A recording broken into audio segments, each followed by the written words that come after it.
Hello, everybody. Welcome to Nintendo Expansion Pass here on Boss Push Games. I'm your host and lots excited Eddie V. Joining me is the one, the only bossman himself, Mr. Corey Dirrig. Hello, good sir. Hey, Ed. How's it going? It's 2024. We're here. Expansion Pass time. Yes. It's been a while since we did this one. I know. It's because we only do it twice a month, and we usually record them back to back. Yes, so, that is true.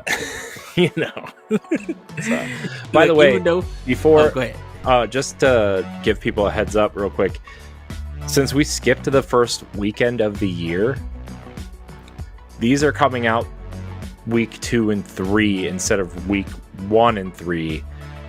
And then they're going to start coming out on Fridays now because the schedule is changed. I don't know if we went over that on Power Block or not. Power Block's staying on Tuesdays. Mm-hmm.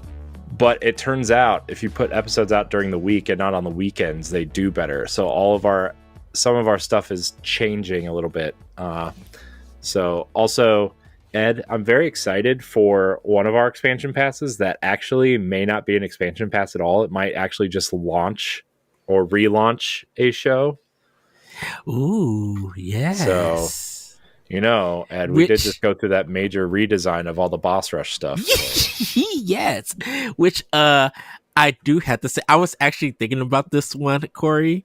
And I forgot to tweet it out and ask this person, but I think I need you and Lamont for us to watch and commentate on Ninja Turtles Mutant Mayhem, the new Ninja Turtle movie, because I would like to, but I haven't seen it yet. I need to watch it. That's why, like, once again, the movie commentary, like, we all watched it and commentary, because I was thinking of going back to the second commentary. I keep listening to the first one, our first Ninja Turtle commentary with me, you, and Jesse and stuff.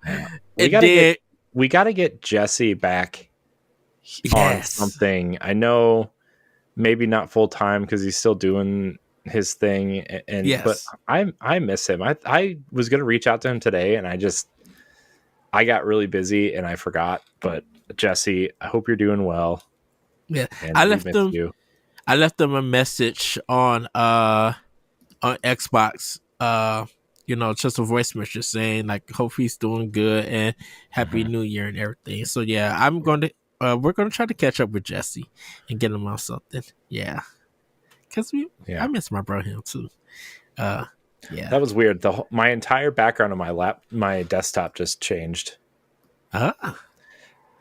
So the new Mac OS update has like a dynamic background, and depending on the time of day, it changes colors.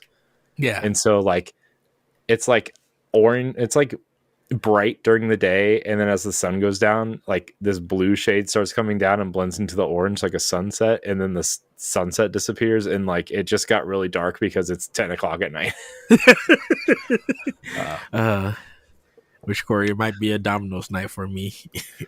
Man, don't say that, man. I'm back on my diet, and my body feels better because I've been eating trash every day, which is great. But also, all I want is like pizza and tacos, and I can't have them till the weekend.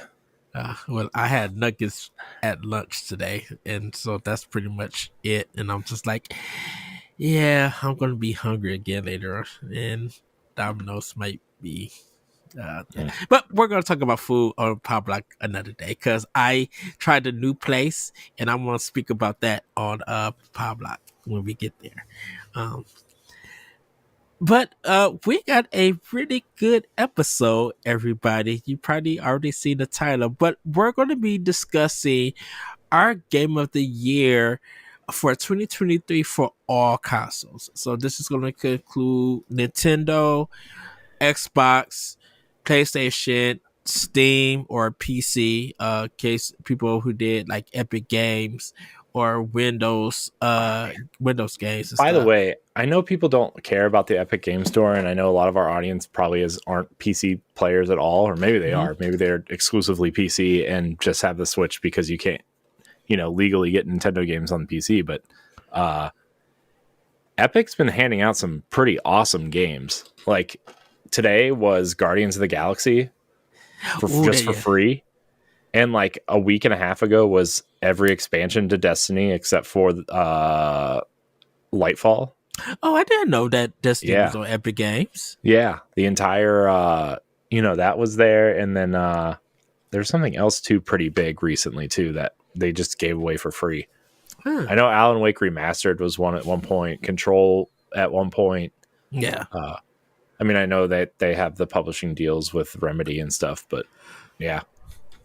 So, Yeah. anyways, side tangent. Guardians of the Galaxy, by the way, if you haven't played it, Pretty good incredible. game. It's an incredible video game. It's a long shooter, I will say that, but it's not really that long. fun. Dude, it's kind of long with all It's the like 15 cutscenes. hours. That's It's like for a it's like game. a Tomb Raider game. I think because the great game, it's long in the fact that nothing changes in the game and stuff. So they don't add anything different. You just do a lot of combat when you get into those spots. You know, you're not really it doesn't add a variety of gameplay mechanics, but when you are in a lot of the fights in different levels, it does get fun, but it may feel a little bit repetitive to folks and everything. I think if it was like 12 hours, it would have been fine. But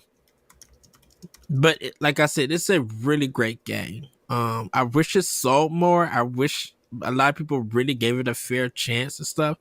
When it came out, because I know people feelings for the Avengers played a part in their decision about Guardians.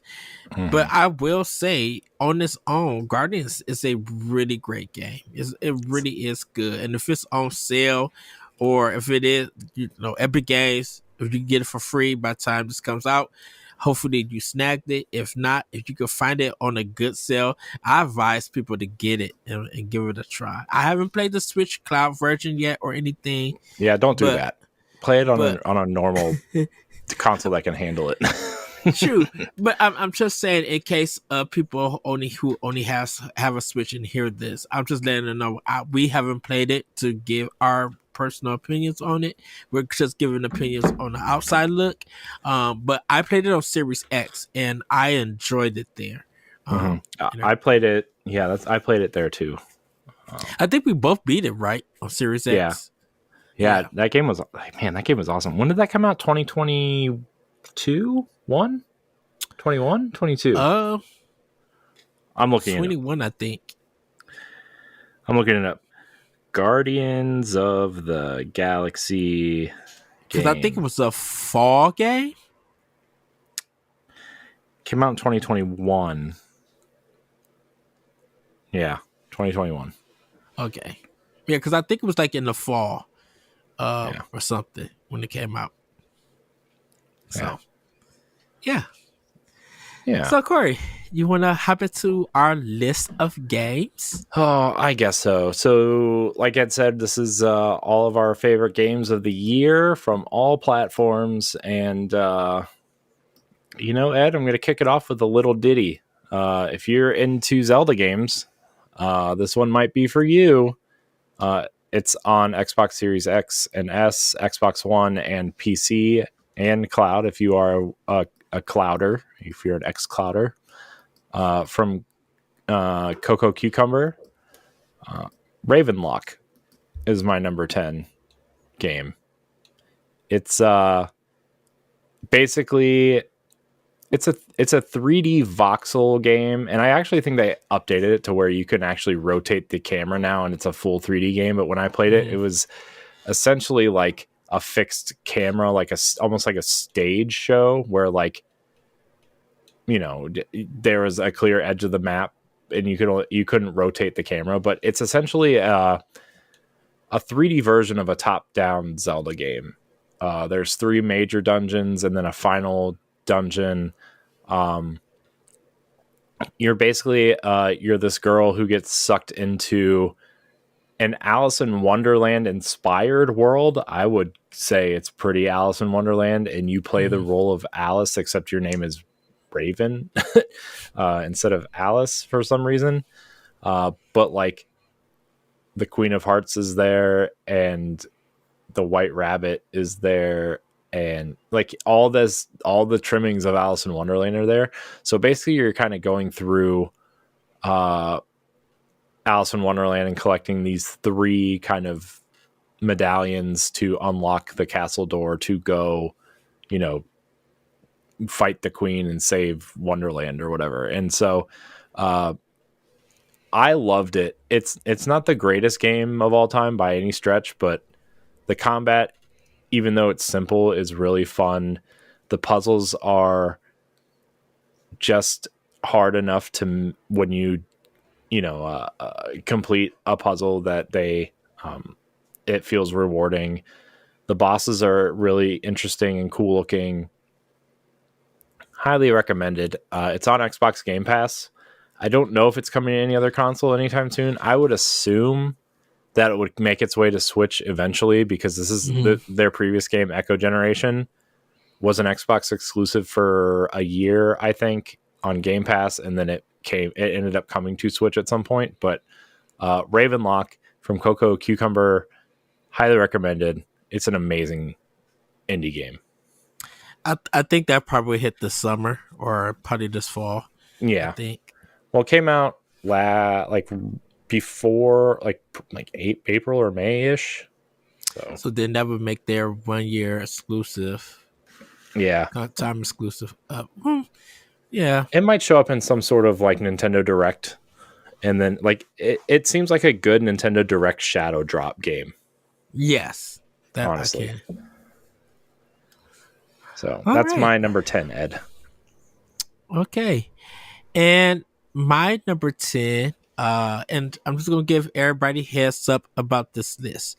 And the reason why I'm giving you heads up is because the games on this list are all that I played on Xbox. Nothing really Nintendo related on my list. Because I gave my games of 2023 on Nintendo Power Block, so you guys can check that out. But my number 10 is Redfall. Now, that's going to shock a lot of people on why I put it in this list and everything. I will say, because I played Redfall the day that it came out. I did pick it up. I got the physical version and did all the downloading. At the time that I was playing it, I was enjoying myself. I could see the 30 frames per second. I kind of could see that the game did look like an Xbox One generated game. It was me and Jesse's most anticipated game, that E3 that it was shown. And we know that it got many delays and everything. It's kind of, I would say, like a looter shooter in a sense, that was very easy to get into and maintain and stuff. Like a lot of the fights wasn't hard. Yes, the AI was stupid and everything, but I did enjoy what I played, and I don't think it should have deserved the negative opinions that it got and everything. And I'm glad that it did get the update and people did go back and truly enjoying it. Our editor-in-chief David, he loves the game, he enjoyed it and everything. And I think between me and him, there is a kind of a difference of opinion, because of what I played at the beginning and that him playing this updated version and everything. But I did enjoy it. I will say I played the whole game single player. I did not play it with anyone else and stuff. And I tried to do public matchmaking. Like I really tried to put myself out there to play with other people, and nobody was taking the bait. Like it really felt like the player base dropped.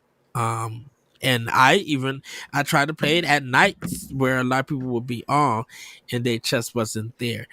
But personally, for me, I definitely enjoyed it. I mean, I had fun with it. The shooting felt good. It felt very balanced.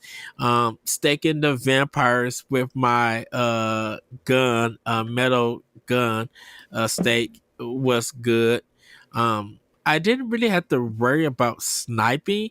I did a lot of shotgunning in this, so I kind of really run the gun this game like it was Contra in the sense.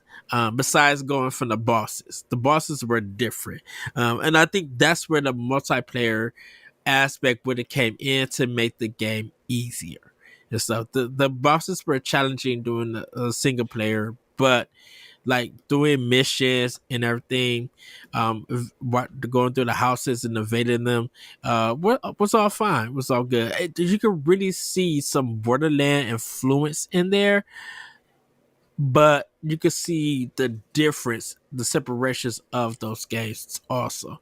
So my number 10 is Redfall. Interesting choice. I have heard some, I don't want to say good things, but I have heard some pretty decent things about that game Mm-hmm. over the last couple months in terms of their content updates, and it runs at 60 now. There's still a lot of texture pop in, but it's still it. I heard it's better, and actually functions as as a video game. Sorry, I don't mean to laugh, but you know what I mean. Like it actually Yeah. like you know is a competent looter shooter, and I tried to go back and play it, and I got stuck on a door twice, and I stopped playing it. But I would. That's a game I would like to see and like to maybe go back to at some point. Mm-hmm. Although I guess we'll see. I mean, 2024 for me seems like a backlog year so far, and financially anyway. So we'll see.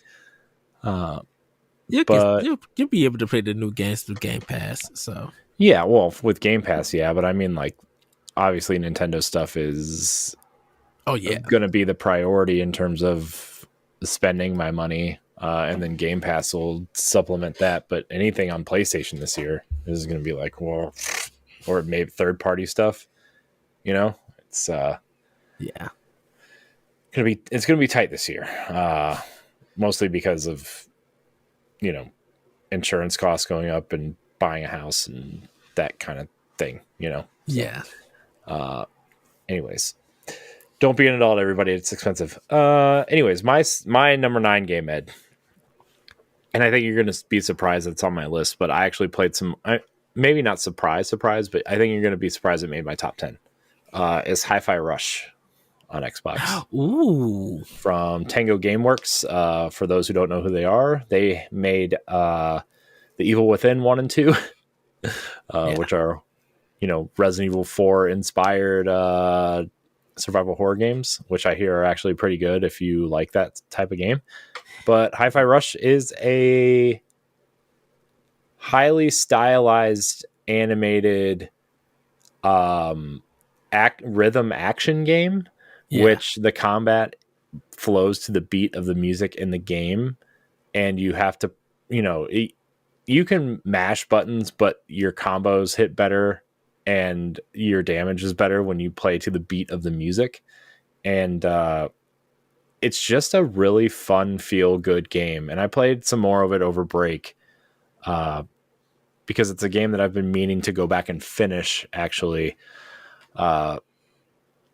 And it's just a wonderful experience. I think the characters are really cool. I think the boss battles are pretty cool. That the first 2 boss battles specifically are really memorable. Yes. Rekka is awesome, and we put Corsica on our top villain or best bad guy list for game of the year stuff coming up, and it's worth checking out. It's on Game Pass, and it's going to be there because it's an Xbox first party game. And so check it out. It's great. I highly recommend it. Yeah, definitely. Yeah. Well, Corey, my number 9 is Dead Island 2. Um, and the reason I put this at number 9, I'm not far into the game, but I really enjoyed what I'm playing. It once again another zombie game. It doesn't do anything different. But what I do like about it is the fact that the studio who made Homefront 2, is it Dan Buster, I think? I Mm-hmm. believe. Yes. Um yeah, that they came in and yeah, Dan Buster. They came in after like they had this game had trouble stuff. And even though it feels like it's patched up, I feel like they really did a great job in like the level design. The world looks beautiful. Gameplay is not too hard to get into and stuff. It is kind of funny at times and stuff, and it's not a bad zombie game. It's, in my opinion, everybody, is better than Dying Light 2. And I know Dying Light 2 got an update which I need to try out, but Dead Island 2 really, it got great sales and everything. And it's just it, it's so enjoyable to play. It's just a fun romp. Beating zombies and running and jumping on them and whacking them left and right and everything. Like it really is fun. It's way better. Of course, it's better than the first one, but man, it's just it feels real polished for me, and I had fun with it and stuff. Dialogue is very B movie and kind of terrible at times. But when you get into the game and you're doing the missions, you are really going to have a fun time doing it. So number 9 is Dead Island 2 for me. And it really is a good game. Like a really great game and stuff. And I'm still having fun with it. I just gotta invest more time into it. A lot of 2023 games I have really had to jump around and play. But yeah. If you want to see how you can become a Patreon producer, head on over to patreon.com/BossRushNetwork. The Patreon producers for this month are Adriel Munger, Celeste Roberts, Christian S., Sana Dirrig, Francisco Santillan, and Todd Oxtra. Thanks for your continued support of the Boss Rush Network and our family of podcasts. Nice. All right, well, I guess it's my turn, huh? So number 8 for me, and I was trying to figure out where I should put this, and I kind of settled here, although I kind of want to move it up one spot. I've been flipping these two games back and forth, but number 8 for me is Destiny 2 Lightfall. Not to get into too much Destiny stuff, but obviously Bungie's been in the news cycle for the other consoles and PC for a while, and even in just general gaming news, because of the layoffs and the financial issues that the studio is having. And Lightfall was not very well received, and I included did not think that the expansion was a great piece of content. But what I do want to say that supplements that campaign is that the raid they put out with the campaign was very good. The supplemental seasons, which we're on the 4th season right now, of the year, when it's the final season of Destiny 2, actually, before the final shape, have all been, I would say, good to great. And I would say the last 2 have been great. And the new weapons and subclass that they added are fun, and it's been another pretty decent year, in my opinion, for Destiny. It hasn't been a great year, but I had a lot of fun playing when I did play. Although I've played so many other games that I feel like I hardly played any Destiny this year, except that it was still my most played game of the year. Yeah. Shocker, but not by much. And I've taken pretty extensive breaks this year to the point where like I would log in and just kind of forgot how to play the game in some cases. You know how like when you're really into a game and you leave it and then you come back to it and you're like, what am I doing here? Yeah. Yeah. It's the Robin Williams meme of what year is it? But Destiny has been pretty fun this year.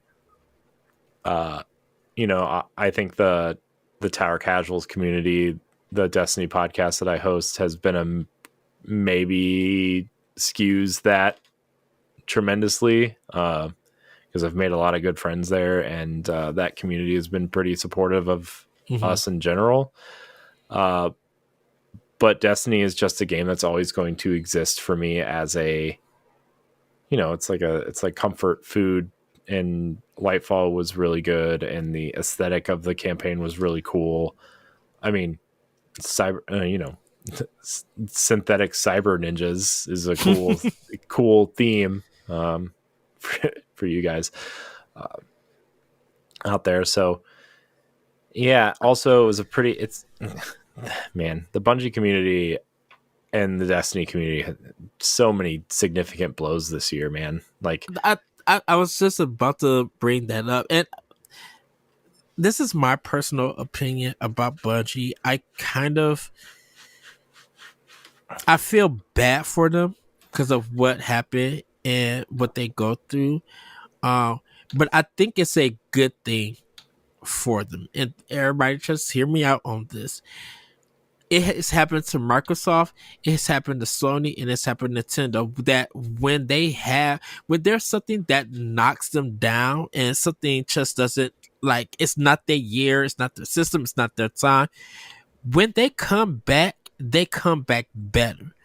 And I think Bungie needed this knock, not with the death of one of Lance their Reddick. yeah, not his death, even though that's really sad. And I know the layoffs really suck, but I think this is getting Bungie to open their eyes that, we really got to take this serious. When we come back, we got to come back hard. We got to Well, come, and not in the fact that, it's not that, oh, you should know who we are because they're not doing that. I think when they come back, they're going to be more humble and be like, the thing though too is, like, not to get super into it because we've gone over it on multiple shows at this point, yeah, but I mean, if the final shape doesn't deliver, Sony could take over the studio. And also, once the final shape comes out, there's going to be another round of layoffs. They've essentially confirmed it without confirming it. And as somebody who's been a Bungie fan for a long time, I mean, Halo, right? I mean, Halo's been a part of my life since forever, since I was in high school, right? I mean, and Halo 2 in college dorm rooms, and standing outside midnight for Halo 3, right? And then the launch of Destiny, and Bungie is pretty unrecognizable right now. And a lot of fans are worried about that. And I mean, this, I'm friendly with some people that used to work there now. And it's been challenging. So for them, for sure. And I wish everybody the best. I really do.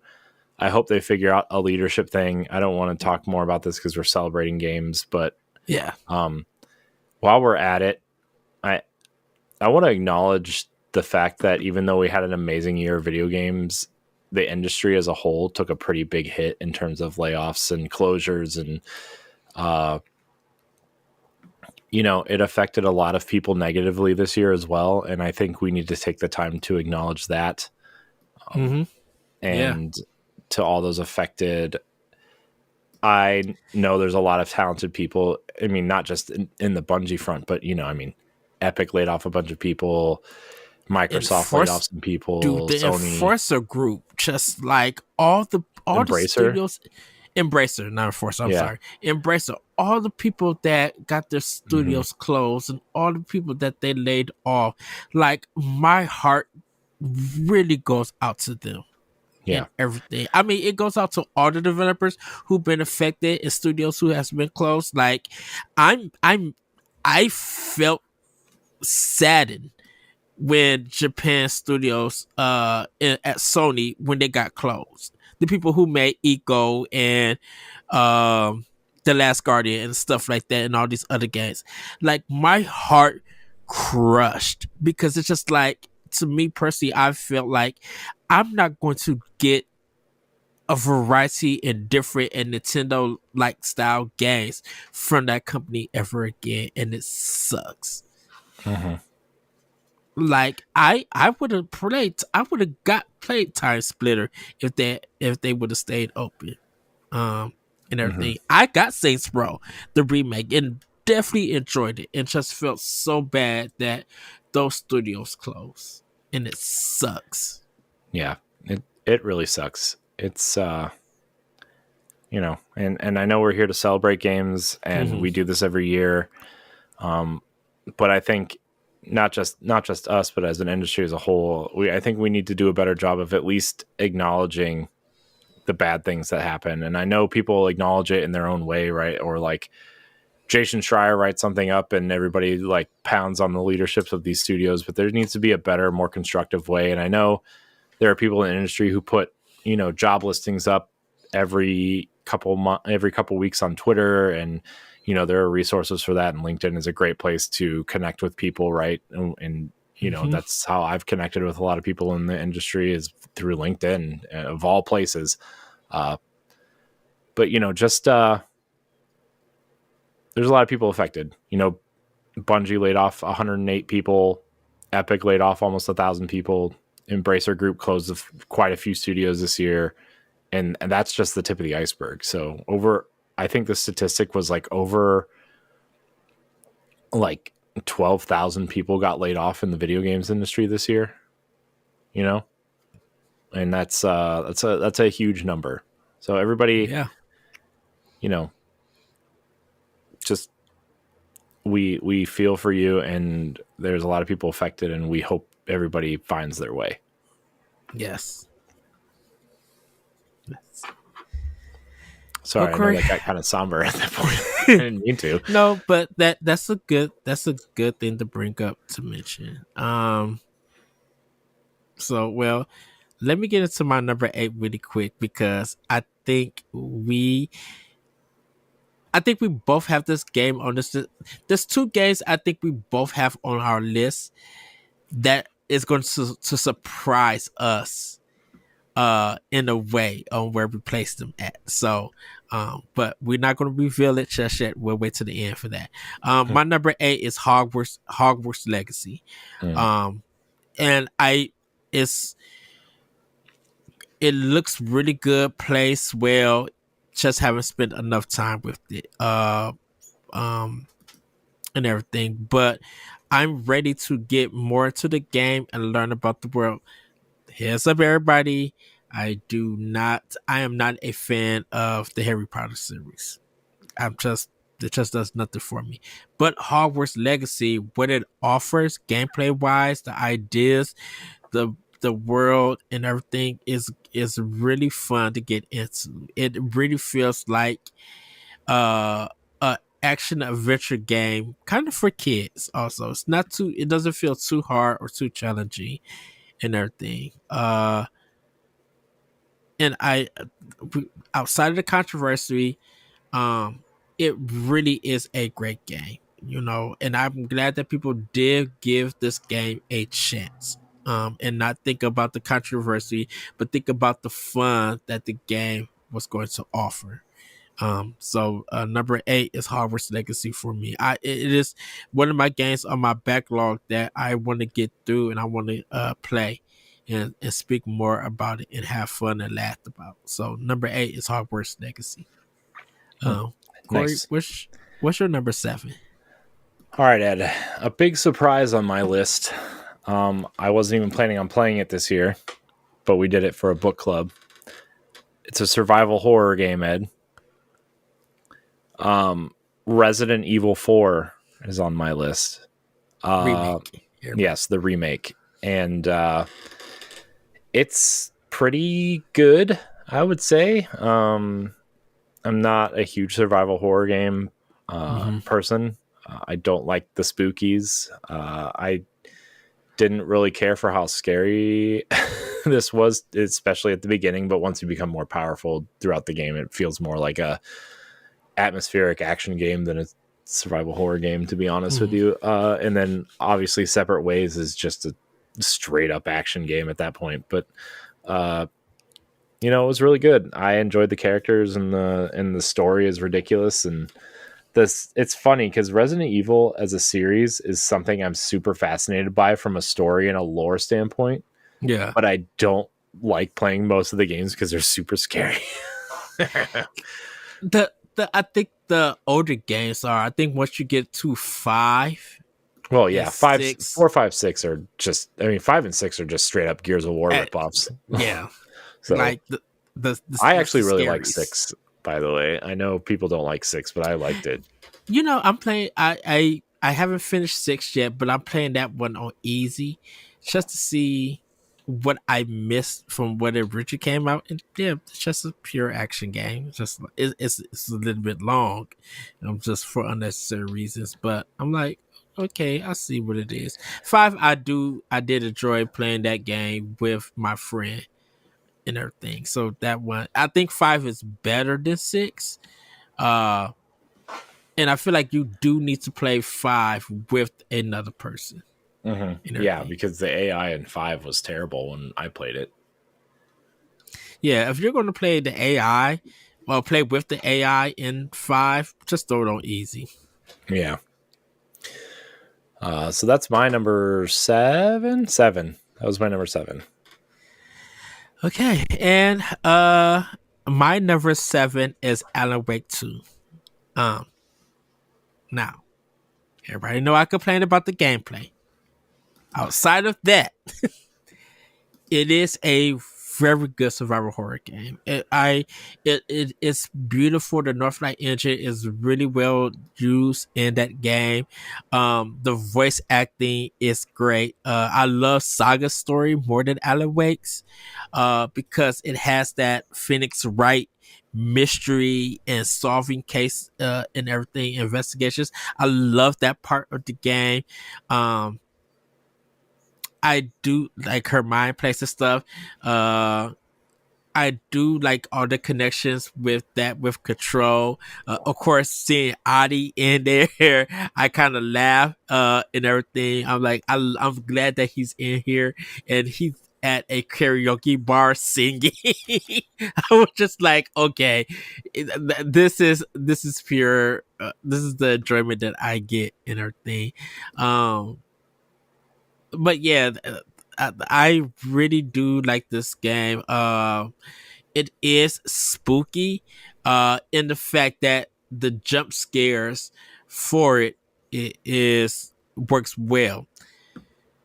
The boss fights are annoying and everything, but the jump scares and some of the environments that you are in and hearing the noises and stuff, I was like, okay, this was well done. This is real good and everything.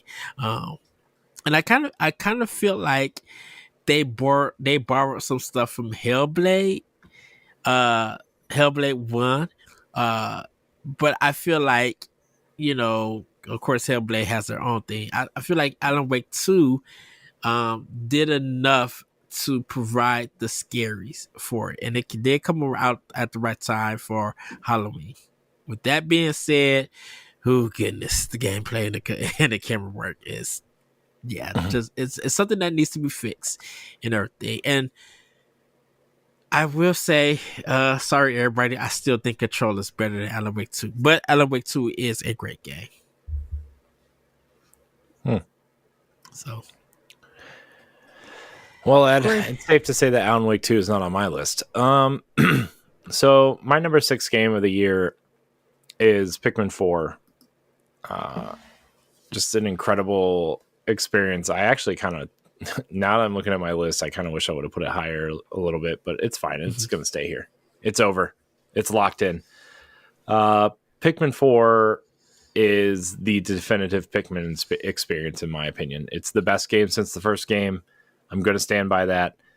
It's got little mini dungeons that kind of feel like Baby's first Zelda dungeons. It's Ochi does a lot to improve the gameplay. Love him. It's just an incredible experience. A lot of talking that I just kind of skip over because I don't really care what's going on. I get it. You crash landed on a mysterious planet called Earth, and you are looking for Captain Olimar, and that's kind of all you need to know. It's great. I love my only complaint. The only complaint I have is that I wish the day, like the time to explore, was a little bit longer during the day. Like, even if it was just like 5 more minutes or something for the day-night cycle to last. But and when you're underground, it doesn't move. But when you're on top, just kind of like exploring and, trying to find things, like it's, I wish it was a little bit longer. But that said, it's the second best experience on the Nintendo Switch this year, in my opinion. So good. Pikmin 4 is incredible. Love that game. Oh man, remember when it was announced for Wii U like so long ago? That was one of the first games we talked about after Breath of the Wild, or before Breath of the Wild was like, yeah, Pikmin 4. Miyamoto said he's working on it, but where is it? It'd be great to have a sequel. And we got it 6 years later. Man, those early episodes of Nintendo Power Block, man. Like, I think one of the first episodes was we had just found out the name of Zelda. 2016, man. And we just had it was it's so weird. Everybody would go look at it and everything. It would feel like that we podcast for years, and it was just our first episode. Yeah. I always feel like this show has gone on longer than it has. Because, like, I'm like, man, we've been doing this for such a long time. And because, like, I remember talking about Bayonetta 2 for a long time, but it was the Switch version. And, like, I'm just like, oh, we've only really been doing this since 2016 only, because it's 2024 now. But you know what I mean? Like, yeah. How long the Wii U era lasted. I felt like that era of this show, even though it was only like maybe a year, was like 4 years long, because the Wii U era felt long because there was no games to talk about. But then we did a 2.5 hour of our top 25 Wii U games, and it was just like, I wonder, there's more. I wonder how much our top 25s have changed since then. I feel like, and I know we're kind of doing that with the time capsule episodes of Expansion Pass of like the top games for each console or whatever, but I kind of want to revisit the top 25 Wii U games and see if they've changed at all for us. I don't know if they have or not. I don't think mine had changed at all. Yeah, because I think I'm going to rewatch that episode. I think I should rewatch. Well, we split it into 2 because it was so long, because we wouldn't shut up. Oh man, good times. Yeah, good times. Anyways, Pikmin 4. Yeah. Top 25 Wii U games, and all of them was first party Nintendo games, but most of it. Well, yeah. Well, no, most of mine were not. Most of mine were, but some of mine were not. I mean, I had Batman Arkham Origins on there. I had Injustice on there, I think. Mass Effect was an incredible experience. By the way, I will still stand by, aside from the story stuff, which I understand is the main draw of Mass Effect. I get it. Okay. From a gameplay perspective, the Wii U version was the most interesting out of all of them, because the gamepad not only was used as like a radar that you could use, but you could also designate each teammate individually and tell them what path to take by tracing it on the gamepad. Telling you guys, the Wii U version of Mass Effect 3 is really good. And it sucks that we don't have it on Switch. I would take a port of Mass Effect Wii U. Oh, man, Mass Effect 3. Well, at this point, it would probably be the Legendary Edition on the new console, which we need to talk about on Power Block, the next episode of Power Block, which will probably already be out by the time you guys hear this, but whatever. Yeah. Ed, what's your number 6? Get me out of here. Save me. Okay. My number 6 is going to be a game that, Corey, you probably never heard of. Shocker. But it did come out in 2022, but I played it in 2023. It's called that's not eligible.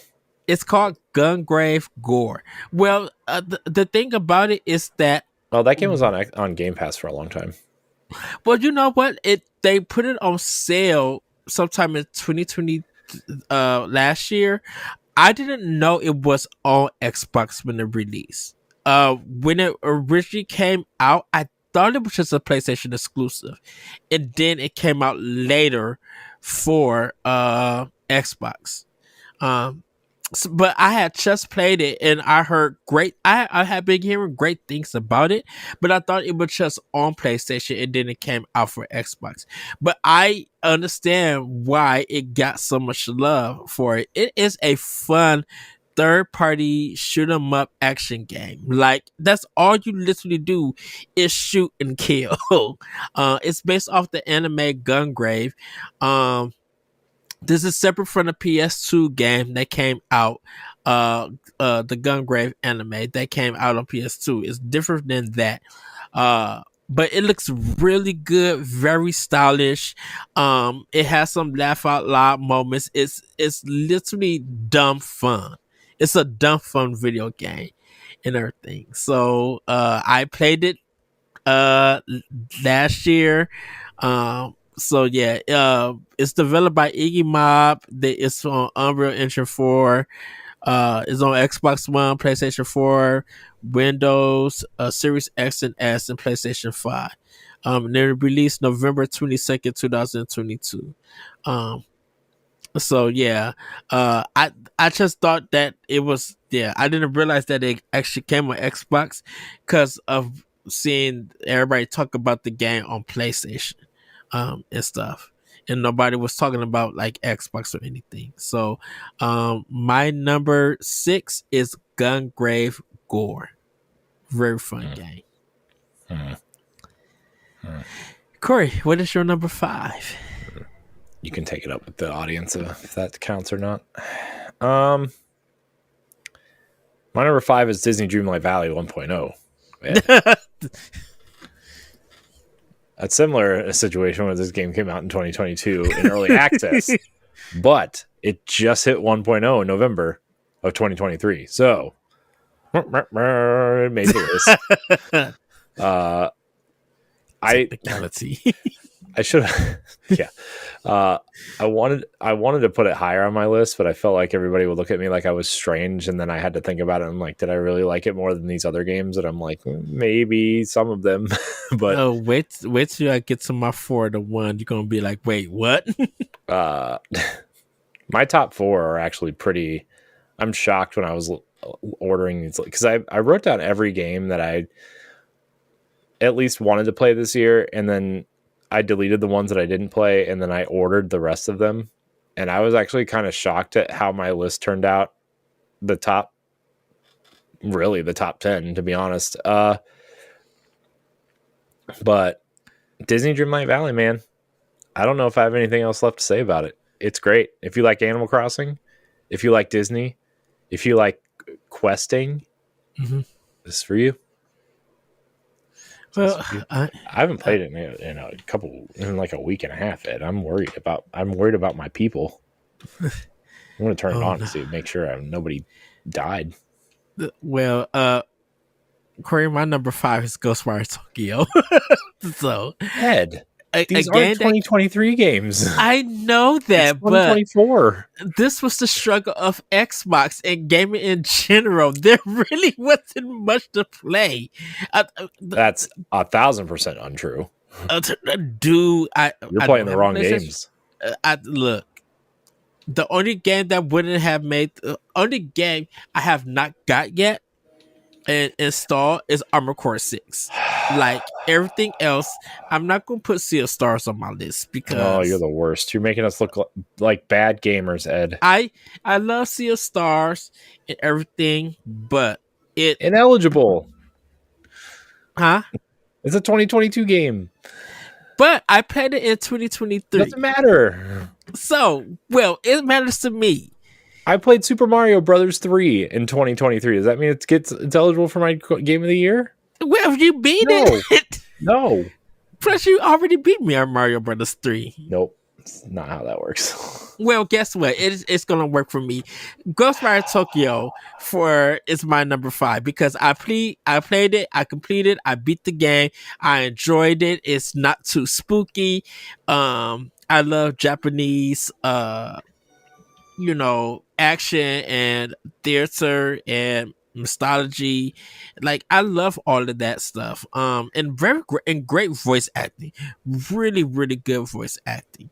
Um so that is my number 5. Whether you like it or not, nah, I am going to say Ghostwire Tokyo. You're the worst. We're just gonna have to deal with it. Yeah. Oh my gosh, Ed. What's yeah. Anyways. Your number 4, Corey? My number 4. What you be like Death Store or something? Which is a really amazing game. Everybody, please play it if you have not. That's incredible. My number 4 is Star Wars Jedi Survivor. It is the follow-up to Jedi Fallen Order. It is much better than Fallen Order. Corey. What? What do you want? Did it again. It's my number 4 also. I love this game so much. I do hate where I'm at in the game, but this game is so fun. I wish I would have played. So I finished the game. I mainlined it because I wanted to finish it. But I wish I would have done more. I just looked at the time, like I was like, man, this would be a fun game to get like all the achievements in. Mm-hmm. And then I looked at it and it's like main quest, 15 to 19 hours. Very doable for someone who plays games like I do. To 100% the game, 70 to 80 hours. I was like, no, pass. Pass. From where I'm at, I think I need to watch a video because I feel like something is broken. I'm like, something's not right about this, and I cannot progress, and I don't know where why are I can't you? get through this. How like what where? I don't know. I don't want to spoil it for anybody, but where are you exactly? Because there was a part I remember I thought I was stuck, but there you have to do something else before you can do that. So what planet are you on? It is, I think it's the 3rd one. Oh, dang it. Is it the moon planet? No. I forget what all the planets are. I played it over the summer. I would have to install the game, and I'll let everybody know next time. I have to install it, and because I'm dropping Control.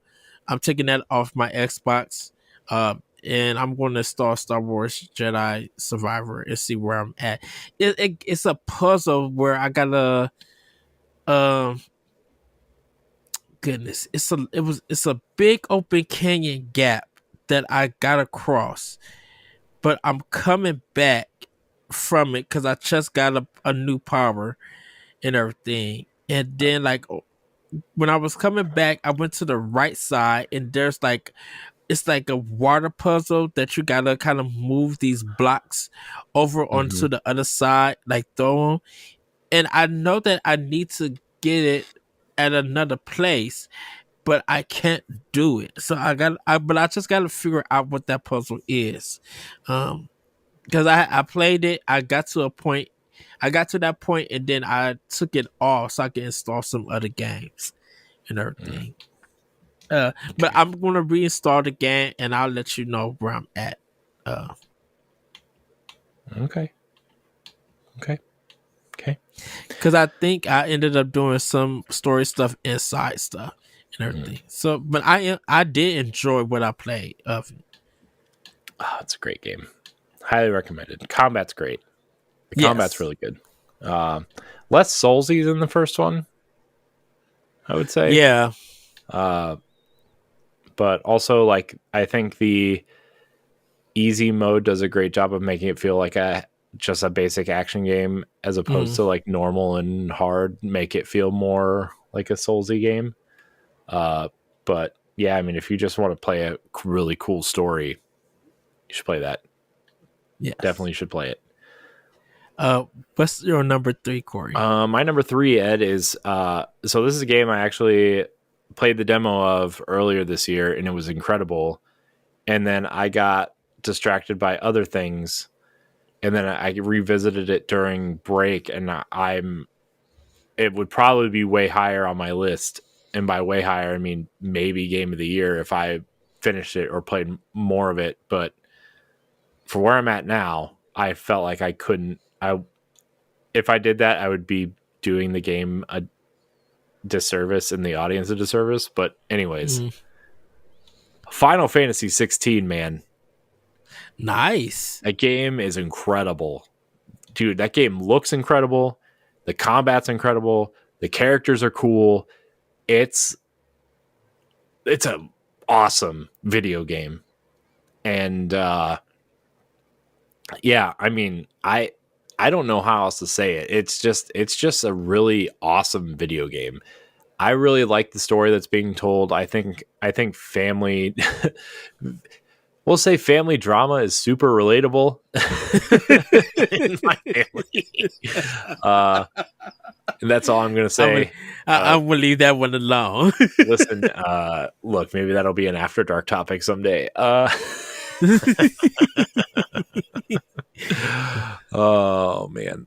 But yeah, it's just, it's really a really cool, relatable story. There's a little bit of a love story in there. It's got all the pieces for me, man. Final Fantasy 16, man. I can't wait to. That might be the first game I play for finish for the new year. Is that game? Mm-hmm. It's just so great. It is so great, man. And I think that's why people love Ben Starr because of the voice acting that he's done for his and being funny and goofy. But I think his voice acting in the game really, it's just really tight. It's so good and everything. I have been listening to some of it from the game, like with the demo and everything. Just like watching people play and watching the YouTube clips. And I was just like, man, he's done a phenomenal job. And yeah, I agree with you. The game looks gorgeous. Gorgeous. Yeah. It's an incredible video game. It kind of just, it gives me Xenoblade Chronicles 3 performance feels to it. And I love that. I love that. I'm sorry, everybody, that I keep going to Xenoblade Chronicles 3, but once again, also a really incredible video game. The voice acting in the moments in that game, oh goodness, it hits and it's so good, and it sucks that it didn't win Game of the Year. It really does. Got nominated though. Yes. So Final Fantasy 16 is yours, with my number 3 being Dead Space Remake. Mm-hmm. This is the game that I needed. I'm so glad this game got remade, because I'm sorry, LaRon, I tried to make it through the first game, and I'm just like, I cannot do this. This is clunky. I hate some of the designs that they did in this game, and you wonder why he yells at you all the time. I know, but all of that is fixed in Dead Space Remake. I love that the Motive did a phenomenal job with the shooting. The shooting feels so good. The enemies aren't too scary. I'm glad I could float in space in that 3D air. It's tighter than BioWare's one with Anthem. It's a little bit tighter than Anthem. Don't get me wrong, Anthem flying feels phenomenal, spot on. But this one feels, the only thing that's phenomenal about that game. no. That's another conversation to have another day. But the flying in Dead Space remake is good from its original one. Like this really feels like a brand new game, like really a brand new game from the ground up and everything. And I'm just like, now I get it. Now I see why people love this game and everything. And it's oh goodness. I'm playing it on Series X, and I just bought some new Xbox wireless headsets from Microsoft. Uh and it just sounds so good. I'm like, this is perfection. Pure perfection. It sounds so good. So Dead Space remake looks gorgeous. I really hope that they do too. I'm looking forward now to more of motive games. I'm like, oh, y'all stepped up to the plate. Y'all did that. Yeah. Okay, EA. Y'all got y'all got two top tier games. Star Wars Jedi Survivor and Dead Space remake. And Y'all had I would say one of the other games that I initially didn't really care for, but also playing it over break and playing more of it since we last talked was Immortals of Avium is actually really good too. I mean, that's three of them. I know that's an EA original, but like Corey, it's my number two. Immortals of Avium. Like that game is super fun and everything, and I cannot wait till I get into the side quest on it. I know EXP been talking about that. A lot of people have actually given that game a chance, and they're loving it. They're having so much fun and everything. Uh, and everything. So I mean, shout out to that developer and to that team. Sad that they Sydney. lost people Yeah, they laid off. and everything. They laid off half their studio too because that game didn't sell well, Yeah, which is sad. man. Like it didn't even. I don't. Some of the rumors. I don't know how true this is, but some of the rumors was it didn't even break six figures in terms of sales, like units sold, I could believe that. I could see that. And which is everything. sad because it's interesting. Also, the title is pretty bad. They should have just called it the Forever War or something. Would have been immensely better. But I will say this is the first time me having 3 EA games on any of my lists. You know, the only game that there's 2 games of EA games that I would probably no 3. No, was Burnout take down EA? Burnout is an EA franchise. Yes. I would have had Burnout, Triple Play Baseball 96 Oh God. on Sega Genesis, and Titanfall 2. 4 games. Medal of Honor, the remake of Medal of Honor. Dang it. And Frontlines, I would have had. If I could probably make a top 10 EA list, but yeah, definitely those games were building. But yeah, Immortals of Avium.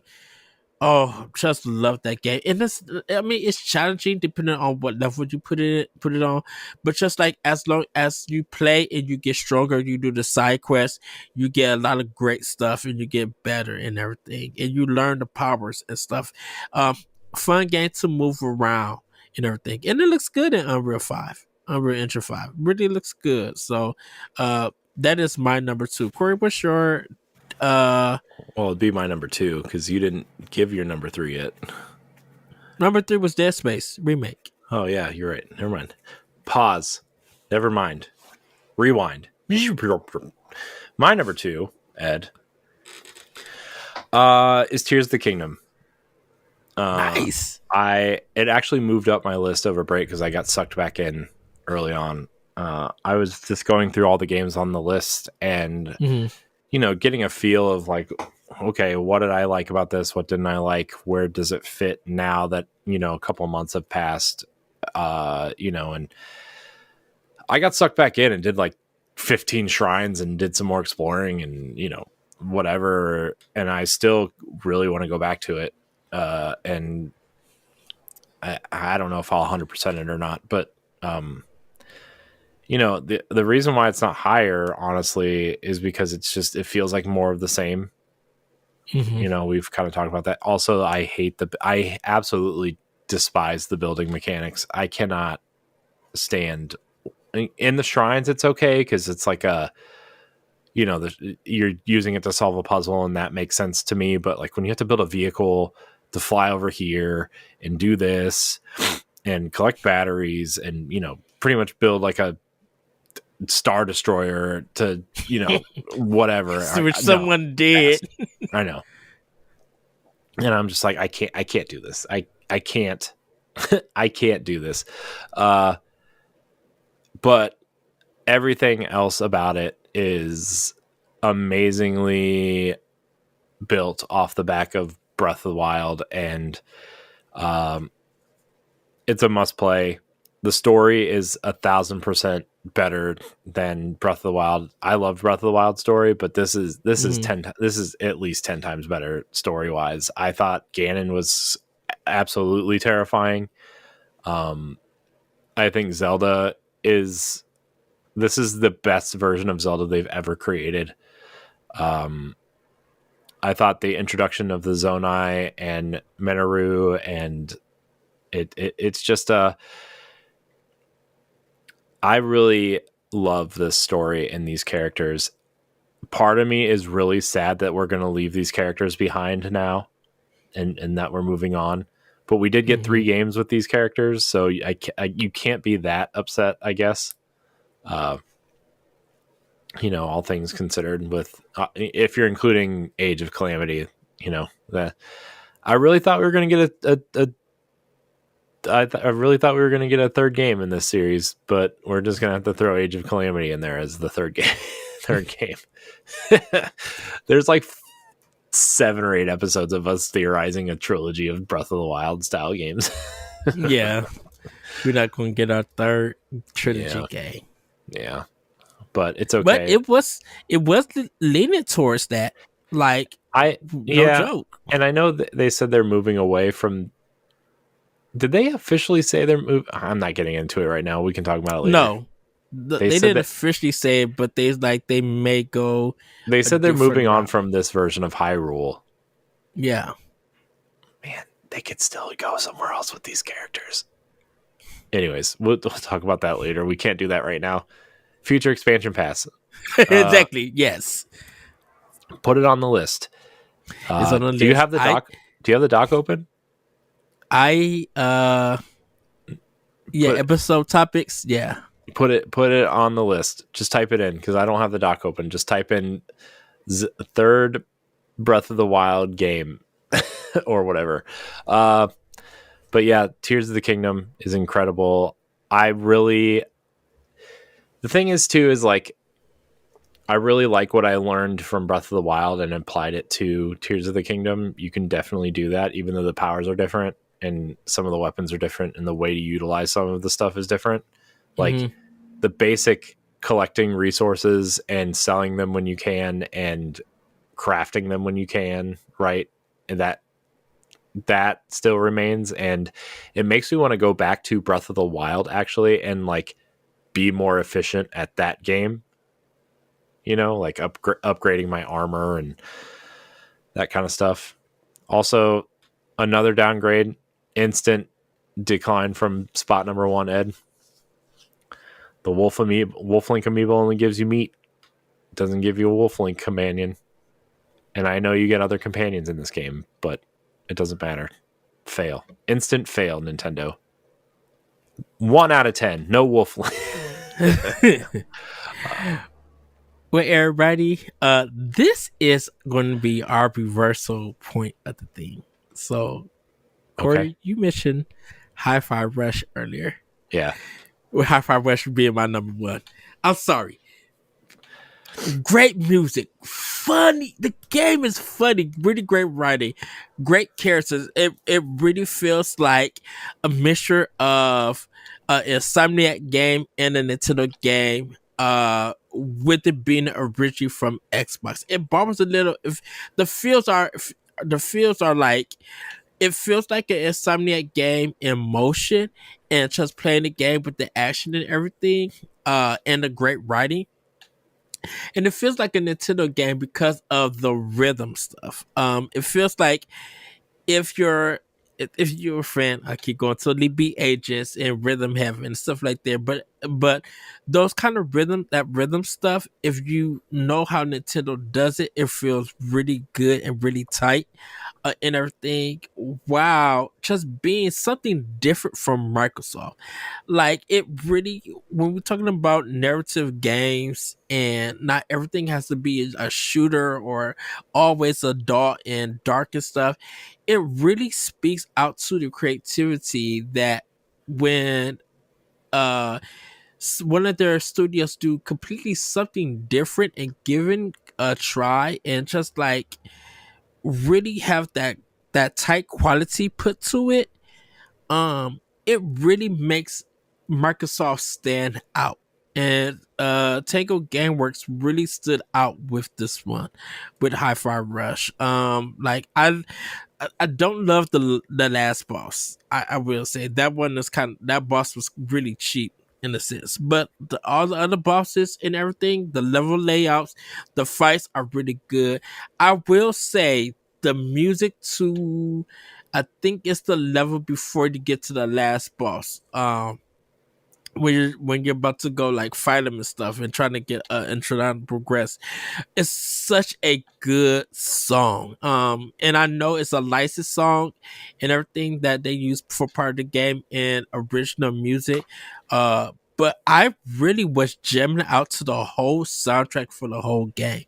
Like, and I'm probably going. I need to go back to it. I wish they had DLC to it, but I really want to go back to it and find those bands and listen to their discography and everything. Cause yes, everybody, I do listen to rock and everything. I do listen to metal, even some of the heavy screaming stuff. I do listen Ed's to pretty white. yeah, but I do listen to a variety of music, of genre music, and just like it has one of the best soundtracks out here and everything. So Hi-Fi Rush is my number one, which I could probably guess what your number one is, Corey. Yeah, so I want to preface this by saying this game isn't mechanically the best game all year. It's not the best story all year, but it was one of the biggest surprises to me of the year, and B, a world that I absolutely used to love, and this game made me fall back in love with. And that's Hogwarts Legacy is my game of the year. Sometimes, with all the hubbub and controversy, and mix with the last couple movies in the franchise weren't very good or not celebrated, right? You kind of forget how important Harry Potter was for a long time in like the early 2000s and mid 2000s and into the teens, the 2010s. Mm-hmm. And I mean, the first book came out in 1996, right? I mean, that's you forget that franchise is that old at this point. And I remember reading the books and moving into the movies, and like my wife and I pretty regularly rewatch the entire series. And I mean, we haven't really done that since we had kids, all the way through, but Harry Potter in the wizarding world is a world that is an incredible experience if you just let yourself be reminded that, like, it's whimsical, just great characters. It's funny when it needs to be. It's serious when it needs to be. It's great. Harry Potter is great. And the fact that they, Avalanche, the makers of Disney Infinity and Toy Story 3 and Cars Driven to Win, those quadruple A bangers, like they pulled off a triple A Wizarding World game that is not only acceptable, but in all honesty, pretty damn good. Excuse my Yeah. language. This is a family show, but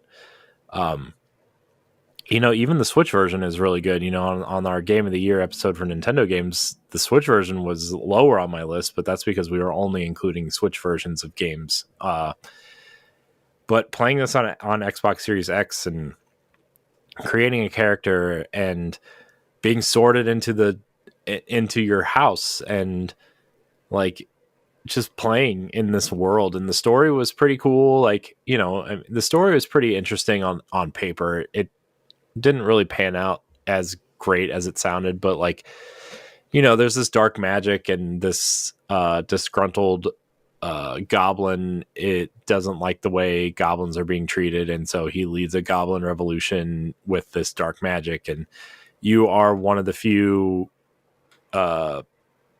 people in the entire world that can sense this strange ancient magic or whatever. So it's really cool. Highly recommended. Is it a 10 out of 10? No, not even close. I would put it maybe hover around an 8, honestly, if I was to score it critically. But man, it's just this is a game I think about often, and there's not a lot of games. Like every few years there's a game that I think about quite often, aside from Destiny, because that's a game that keeps going. Like Breath of the Wild is one that I think about. I still constantly think about Breath of the Wild. Assassin's Creed Odyssey is a game that I constantly think about, and I would put that in that list for me of games that I just constantly think about all the time. And so Hogwarts Legacy is a special game. If you haven't played it and you are a Harry Potter fan, play it. You won't be sorry.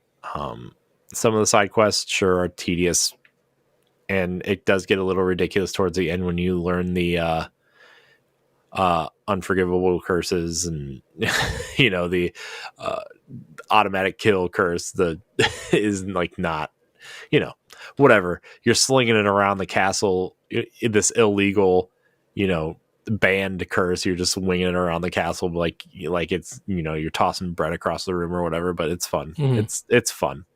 You got to take that element of this is a video game and apply it to this. But man, Ed, this is a special game. Everybody should play this game. Awesome. Yes.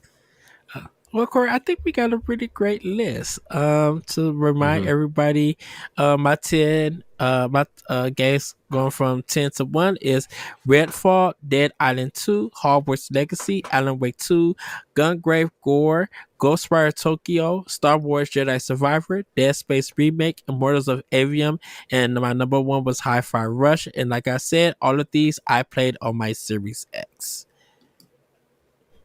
Corey, your team? My 10 to 1, Ravenlock, Hi-Fi Rush, Destiny 2 Lightfall, Resident Evil 4, Pikmin 4, Disney Dreamlight Valley 1.0, Star Wars Jedi Survivor, Final Fantasy 16, The Legend of Zelda, Tears of the Kingdom, and Hogwarts Legacy. Yes. And everybody, that is going to kind of be it for our games of 2023 for all consoles. Like I said, my Nintendo ones are on Nintendo Power Block, so you guys can check out what I think what became my number 1. You will actually be surprised what my number 1 is. But we had a really great year of gaming across all platforms. Definitely third parties stood up to the plate. And we're going to kind of have a discussion on indie games, like what happened to them this year. In 2023, because there are a lot of great indie games that came out, but I think it just didn't get the recognition for it. And I will personally say, with that, everybody, have a great week, have a great weekend, and we'll see you next time on Nintendo Expansion Pass. Bye, everybody. Goodbye.